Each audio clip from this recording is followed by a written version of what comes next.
23வது கணக்கு -3, -4, 7, 2 மற்றும் 12, 5 என்ற புள்ளிகள் ஒரு கோடு அமைந்தவை என காட்டுக. ஃபர்ஸ்ட் புள்ளிகளை எழுதிடணும். என்ன புள்ளிகள் கொடுத்துருக்காங்க அதை எழுதிடணும். ஒரு கோடு அமைந்தவை என்ற வார்த்தையை நான் அண்டர்லைன் பண்ணியிருக்கேன். இதில் சாய்வு வச்சு போகிறது ஒரு மெத்தடு. இன்னொன்று, ஒரே ஒரு கோட்டில் 3 புள்ளிகளும் அமைதுன்னா 3 புள்ளிகள் இருந்தால் முக்கோணத்தை உருவாக்க முடியும். ஆனால் ஒரே கோட்டில் 3 புள்ளி அமைது அப்படின்னு சொன்னால் முக்கோணமே அங்கே உருவாகாது. அப்போ முக்கோணமே உருவாக்கலன்னா முக்கோணத்தின் பரப்பளவுனா இருக்கும். முக்கோணமே இல்லைன்னா முக்கோணத்தின் பரப்பளவு முட்டை 0. இந்த ஃபார்முலா வச்சு நம்ம போட்டுக்கலாம். ஏன்னா நீங்கள் 5 மார்க்கில் போடும்போது நாற்கரத்தின் பரப்பளவுக்கு இதே மெத்தட் தான் யூஸ் பண்ண போகிறீங்க. நாற்கரத்தின் பரப்பளவுனா 4 புள்ளிகள் இருக்க போகுது. ஸோ முதல் புள்ளி திருப்பி எழுதுனா 5வது புள்ளியாக வரும். முக்கோணத்தின் பரப்பு வச்சு போடும்போது ரெண்டுக்கும் ஒரே மெத்தட் போடும்போது கொஞ்சம் ஈஸியாக இருக்குன்றதுனால நான் முக்கோணத்தின் பரப்பளவு வச்சு எழுதிட்டேன். முக்கோணத்தின் பரப்பளவு அப்படின்னு சொன்னாவே முதல்ல நாற்கரத்தின் பரப்பளவு இருந்தாலும் சரி, முக்கோணத்தின் பரப்பளவு இருந்தாலும் சரி, நீங்கள் 8வதுலேயே படிச்சிருங்க. டக்குன்னா போடணும். ½ இன்ட்டு 1/2 தான் ஆஃப்னு சொல்லுது, அரைன்னு சொல்லுது. 1/2 இன்ட்டு முதல் புள்ளி x1 y1, ரெண்டாவது புள்ளி x2 y2, மூன்றாவது புள்ளி x3 y3, நான்காவது புள்ளி x4 y4 நாற்கரத்துக்கு எழுதணும்.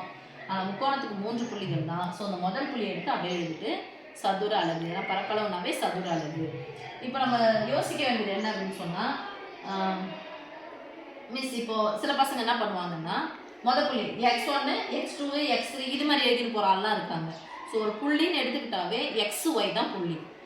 xy xy xy இது முதல் புள்ளின்றதுனால 1 1ன்னு போட்டுருக்கோம். ரெண்டாவது புள்ளின்றதுனால x2 y2 போட்டுருக்கோம். மூன்றாவது புள்ளின்றதுனால x3 y3 போட்டுருக்கோம். இதை எடுத்து நம்ம அப்படியே அப்ளை பண்ணிக்கலாம். 1/2 இன்ட்டு 1/2 இன்ட்டு x1க்கு பதில் என்ன போட போகிறோம், அப்படியே லைன் எழுதுங்க. -3 இங்கே கீழே எழுதுவோம். பக்கத்தில் எழுதி போயிடுன்றாங்க. 1 கீழே 1 எழுதுங்க. அடுத்தது 7, 2, 12, 5. மறுபடியும் இந்த முதல் புள்ளி எடுத்து எழுத போகிறோம். -3, -4. இப்போ நமக்கு தெரிய வேண்டிய வாய்ப்பாடு இதெல்லாம் மேலே இருக்குது, பெருசாக இருக்குன்னு வச்சுக்கலாம். கீழே 2ஆம் வாய்ப்பாடு, 4ஆம் வாய்ப்பாடு, 5ஆம் வாய்ப்பாடு தெரிஞ்சால் அந்த கணக்கு முடிஞ்சிச்சு. என்ன வாய்ப்பாடு? கூட்டல் வாய்ப்பாடு இல்லை, பெருக்கல் வாய்ப்பாடு தெரியணும். அப்போ பெருக்கல் வாய்ப்பாடு தெரியணும்னா நீங்கள் சொல்லி எழுதுங்க. தெரியாத குழந்தைங்க சொல்லியே பார்த்து எழுதுங்க.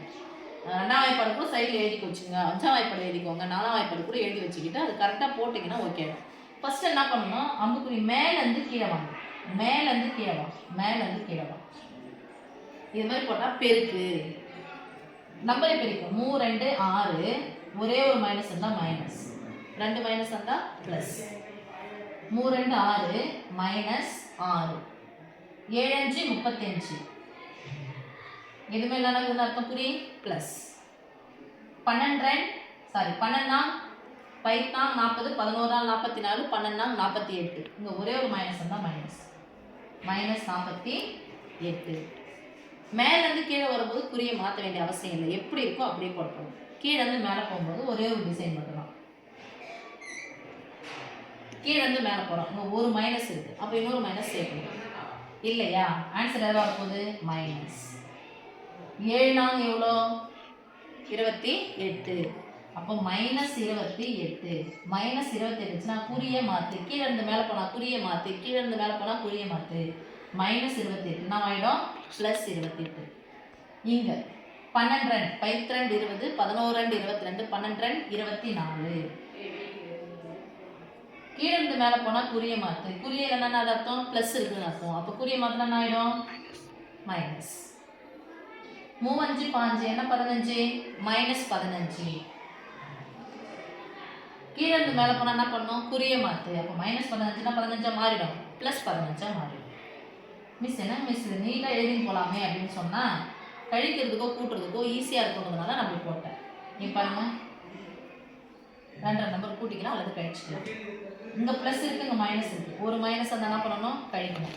28 ரூபாயிலேருந்து 6 ரூபாய் போயிடுச்சா, மீதி எவ்வளோ? 22 ரூபா. இங்கே ப்ளஸ் இருக்குது, இங்கே மைனஸ் இருக்குது.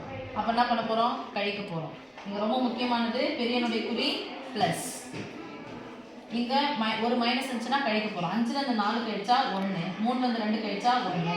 பெரியனு 35 கூட என்ன குறி இருக்குது? ப்ளஸ். இங்கே பாருங்கள், இங்கே ப்ளஸ் இருக்குது, இங்கே மைனஸ் இருக்குது. அப்போ ஒரு மைனஸ் இருந்துச்சுன்னா கழிக்க போகிறோம். 48லேருந்து 48 தான் பெருசு. 8லேருந்து 5 கழிச்சா 3, 4லேருந்து 1 கழிச்சா 3. பெரிய நொடி குறி மைனஸ். இப்போ நமக்கு நல்லா தெரிஞ்சது தான். இங்கே என்ன இருக்கு பாருங்க, 1/2 இது இங்கே போட்டுக்கலாமா அந்த ப்ராக்கெட்டுக்குள்ளேயே? ரெண்டுமே ப்ளஸ்ஸாக இருந்தால் சேர்த்துக்கலாம். 1 2 கூட்டினா 3, 2 1 கூட்டினா 3, என்ன 33 ப்ளஸ் 33. 1/2 நிறைய பேர் என்ன பண்ணுவாங்க, அந்த 1/2 மறந்து போடுறது. 1/2 ப்ளஸ் 33, இங்கே என்ன இருக்குது மைனஸ் 33. நம்பர் ஒரே மாதிரி இருக்குது, குறி வேறு மாதிரி இருக்குன்னா மட்டும் தானே ப்ளஸ் 33 வந்து ஒரு மைனஸ் வந்தால் கழிக்கணும். ஸோ 33 33 போனால் 0. அப்போ 1/2 இன்ட்டு 0. எந்த எண்ணு கூட இது ரெண்டுக்கு நடுவில் என்ன இருக்குது அர்த்தம்? பெருக்கல். எந்த எண்ணு கூட 0 பெருக்கல்னா தான் கிடைக்கும் 0. இப்போ இதில் முக்கோணத்தின் பரப்பளவு 0 எனில்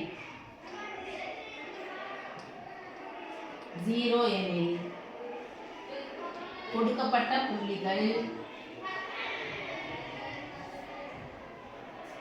ஒரு கோடு அமைந்தவை. அப்படியே நீட்டாக எழுதணும். கொடுக்கப்பட்ட புள்ளிகள் ஒரு கோடு அமைந்தவை என காட்டுகன்னு சொன்னாங்க, காட்டப்பட்டது. இல்லை முன்னாடி கூட கண்டிஷன் எழுதணும். முக்கோணத்தின் பரப்பளவு ஈக்குவல் டு 0 எனில் கொடுக்கப்பட்ட புள்ளிகள் ஒரு கோடு அமைந்த புள்ளிகள். இல்லை ஒரு கோடு அமைந்தவை எனில் முக்கோணத்தின் பரப்பளவு ஈக்குவல் டு 0. எப்படி இருந்தாலும் நீங்கள் ஆன்சர் எடுத்து எழுதும்போது கொடுக்கப்பட்ட புள்ளிகள் முக்கோணத்தின் பரப்பளவு ஈக்குவல் டு 0, எனவே கொடுக்கப்பட்ட புள்ளிகள் ஒரு கோடு அமைந்தவைன்னு சொல்லிட்டு எழுதணும். ஓகே.